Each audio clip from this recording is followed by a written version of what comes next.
tentang dasar akuntansi.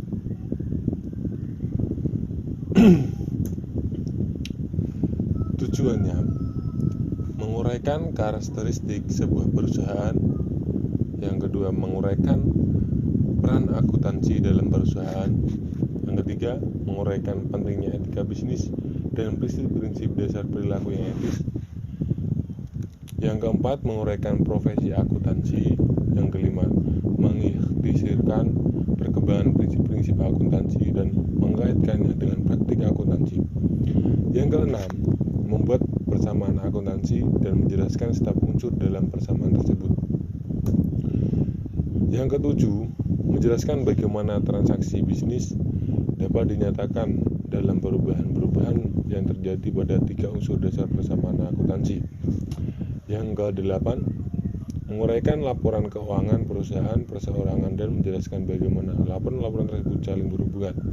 Yang kesembilan, menggunakan rasio kewajiban terhadap ekuitas pemilik untuk menganalisis kemampuan pertahanan perusahaan dalam kondisi bisnis yang buruk. Jenis-jenis perusahaan. Jenis-jenis perusahaan di sini ada perusahaan manufaktur. Perusahaan manufaktur contohnya perusahaan Honda, produknya mobil dan motor. Perusahaan Intel, produknya komputer dan lain-lain. Jenis perusahaan selanjutnya ada perusahaan dagang.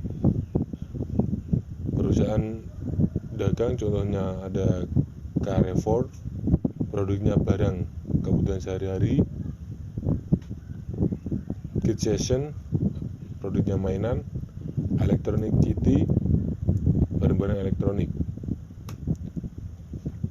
Dan jenis perusahaan selanjutnya ada perusahaan jasa. Perusahaan jasa contohnya Disney, produknya hiburan. Ada Garuda Indonesia, produknya transportasi. Mare Hotel, produknya hotel, dan seterusnya. Perusahaan perseorangan dimiliki oleh perorangan.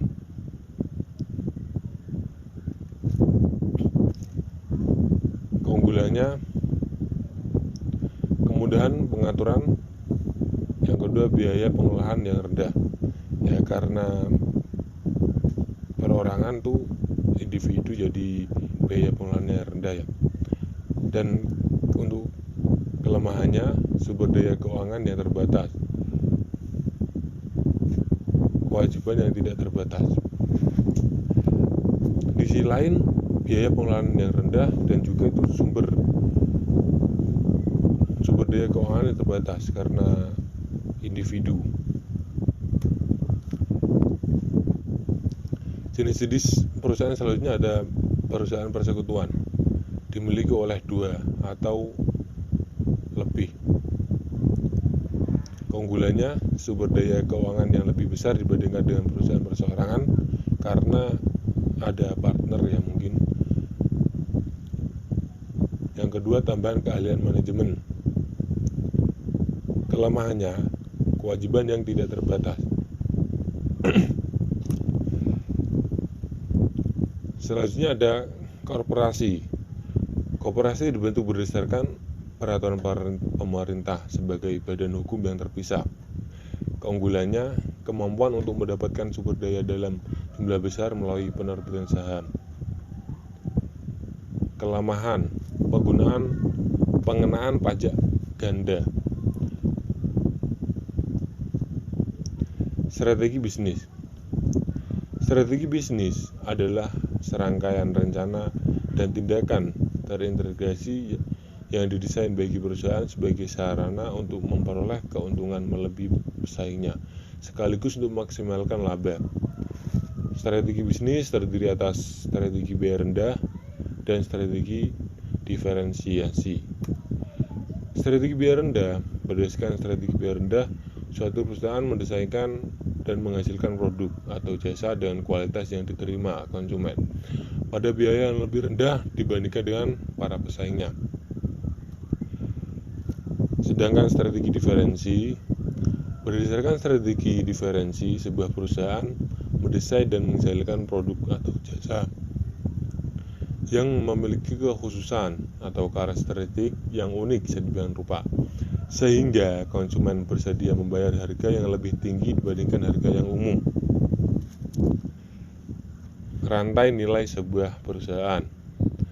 Rantai nilai adalah cara yang dilakukan perusahaan untuk memberi nilai tambah bagi pelanggannya melalui pemrosesan input menjadi produk jasa. Rantai nilai sebuah perusahaan meliputi input, proses bisnis, produk atau jasa, dan nilai pelanggan. Pihak-pihak yang berkepentingan. Pihak-pihak yang berkepentingan terhadap perusahaan adalah perorangan atau entitas yang mempunyai kepentingan dalam menentukan kinerja perusahaan. Proses penyediaan informasi. Di sini prosesnya ada mengidentifikasi pihak-pihak yang berkepentingan. Yang kedua, menilai kebutuhan informasi dari pihak yang berkepentingan. Yang ketiga, mendesain sistem informasi akuntansi untuk memenuhi kebutuhan pihak-pihak yang berkepentingan. Yang keempat, mencatat data ekonomi berkaitan dengan aktivitas dan peristiwa bisnis. Yang kelima, menyusun laporan keuangan untuk pihak yang berkepentingan. Pihak yang berkepentingan di sini ada dua, internal dan eksternal. Internal itu pemilik, manajer, dan karyawan. Sedangkan eksternal itu meliputi pelanggan, kreditor, dan pemerintah. Etika bisnis. Etika bisnis ialah prinsip moral yang menjadi dasar bagi perilaku yang etis. Etika bisnis yang pertama, hindari pelanggaran etika yang kecil. Hindari pelanggaran etika yang kecil. Yang kedua, pusatkan perhatian pada reputasi jangka panjang. Dan ketiga, bersiaplah menghadapi konsumen yang kurang baik bagi diri Anda bila berpegang pada perilaku etis. Profesi akuntansi. Di sini dijelaskan, akuntan yang bekerja pada perusahaan, bisnis atau organisasi nirlaba disebut sebagai akuntan swasta. Ada juga akuntan publik. Apa itu akuntan publik? Akuntan dan stafnya yang memberikan jasa akuntansi berdasarkan honor. Prinsip-prinsip akuntansi yang berlaku. Prinsipnya, yang pertama, konsep entitas usaha. Konsep ini mengharuskan agar aktivitas usaha dicatat secara terpisah dari aktivitas pihak-pihak yang berkepentingan. Yang kedua, konsep biaya.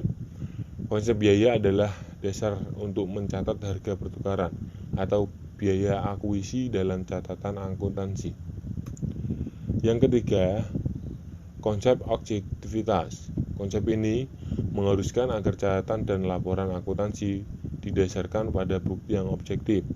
Yang keempat, konsep unit pengukuran, yaitu konsep ini mengharuskan data ekonomi dicatat dalam satuan mata uang. Terima kasih. Demikianlah presentasi dari saya. Wassalamualaikum warahmatullahi wabarakatuh.